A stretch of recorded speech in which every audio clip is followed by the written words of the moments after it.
What's up, guys, and welcome back to another episode of the What's Up Tank Washington Show.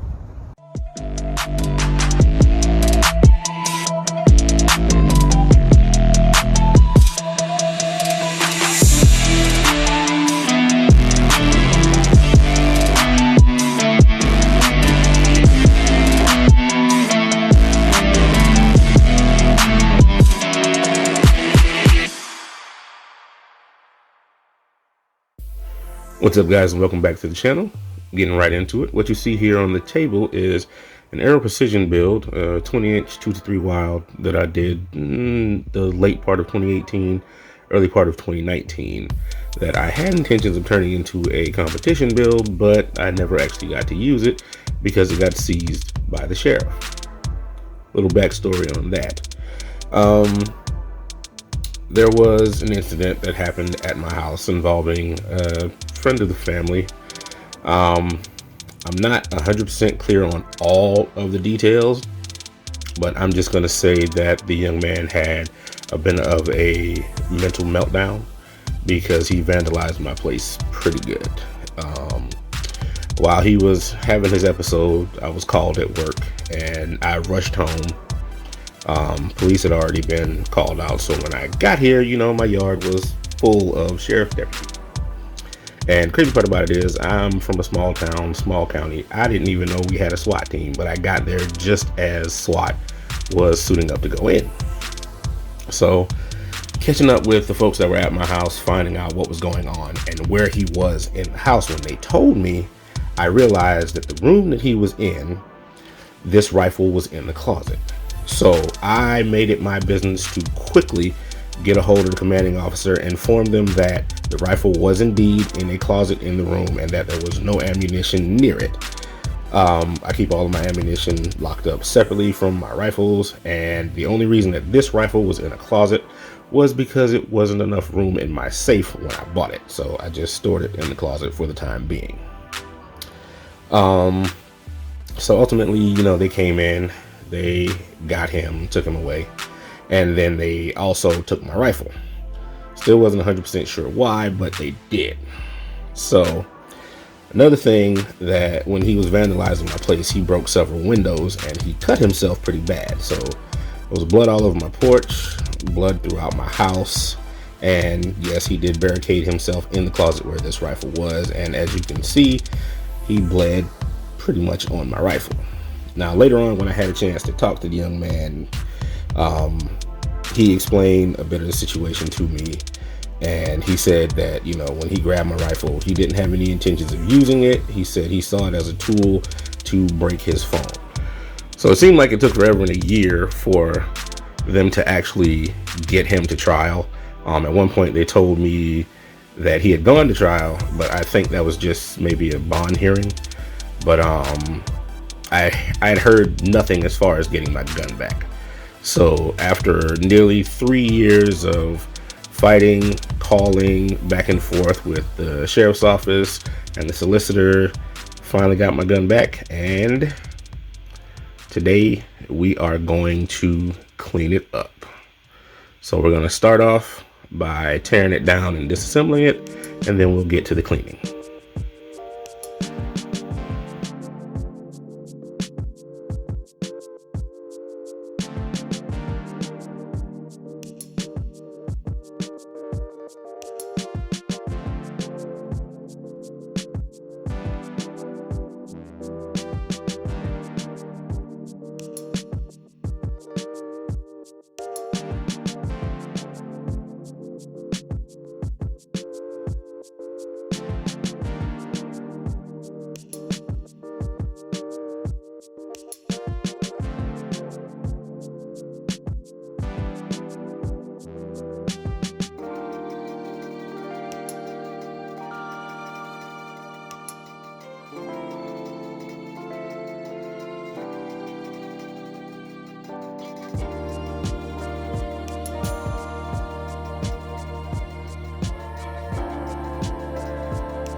Okay, so once I got everything torn down, I went and got a piece of drop cloth and put it across my table. Inspected the pieces a little bit more to see exactly where the blood was. I tore it down just, for the sake of ease of handling. But to get everything started, went to the dollar store, grabbed a solution of 3% hydrogen peroxide. Again, like I said, dollar store, and this one came with a nice little spray nozzle on it, and I sprayed everything down.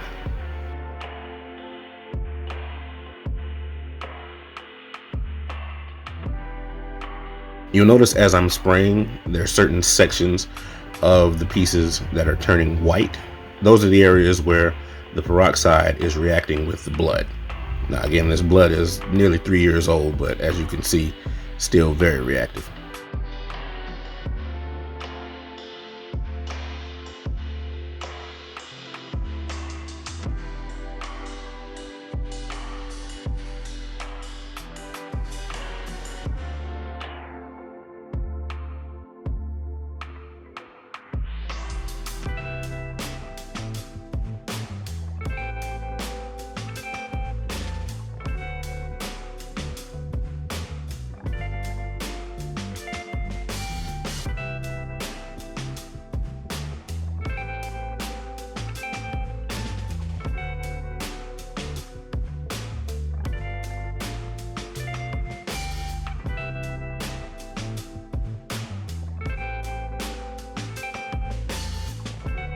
So after I got everything sprayed down in the peroxide, I used my cell phone to set a timer to let everything soak in the peroxide for approximately 10 minutes.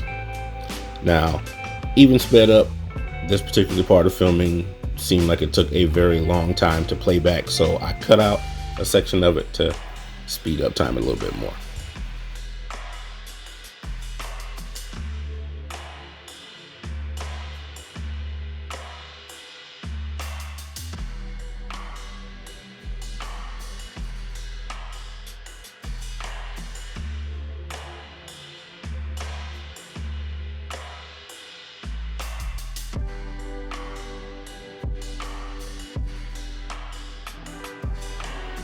So once the 10 minutes was up, I grabbed the soft cotton cloth and I began to dab and wipe away the remnants of the blood from the parts.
Okay, so once I'd gotten all of the pieces wiped down after letting them soak in the peroxide, I noticed that on some of the pieces there was still a bit of afterfilm or residue from where the blood was. So I went and prepared a solution of water and mild non-alkali soap. I also broke out my tactical toothbrush to get a little scrub in.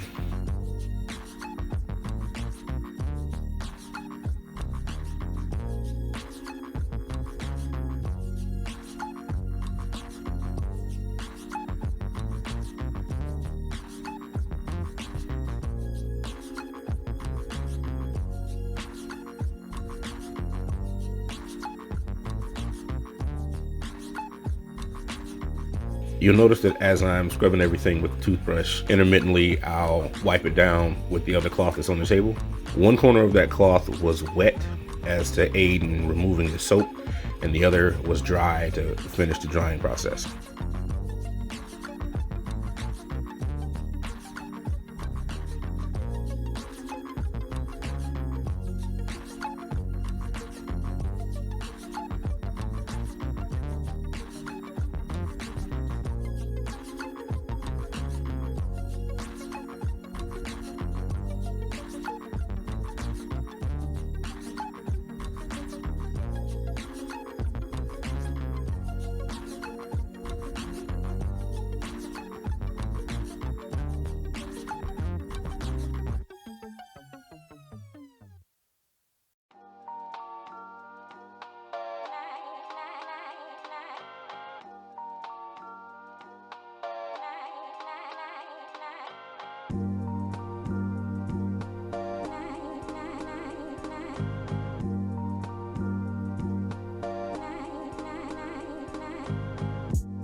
So once the second cleaning was done, I inspected the parts to make sure that I'd gotten all of the residue removed.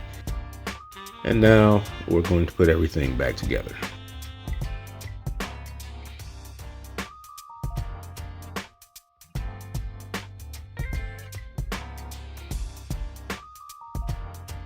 So to conclude the story of what happened, I found out that the trial date kept getting pushed back because of COVID, like everything else. But in between that time, like I said, I had been calling the sheriff, the solicitor, and trying to get information because it seemed like in all of this, I was the only person that was getting punished. He was out, walking free, and everybody else had moved on with their lives. And here I am having no involvement with the situation whatsoever, and my rifle's been taken. But finally went to court. The case was ultimately dismissed, and the young man has since sought counseling. He and I are still friends. We talk, and there's no bad blood between us.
So once I had gotten everything put back together, I reassembled the upper to the lower, and I did a quick function test to make sure that the fire control group and everything was back in place correctly.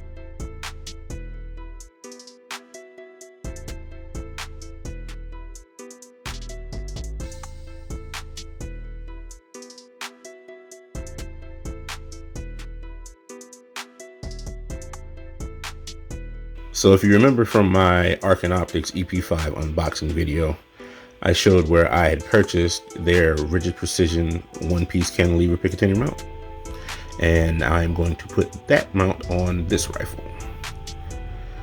What the plan is, I have the SH4 Gen 2 on one of my rifles. I bought the EP5 to replace the SH4 on that rifle, and I'm going to put the SH4 on this rifle.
Now you'll notice that I did not replace this vertical grip and these two sections of rail. Well, if you notice at the front of the rail on the rifle, there's a QD sling mount. I couldn't get that off. So once I get that off and moved, I'm going to put a section of rail there. The other section of rail and the vertical grip are going to go on a 16-inch build that I have. Also, the optic that was on this one when it was taken is center point 4:16. I'm also going to put this on that 16-inch build as well.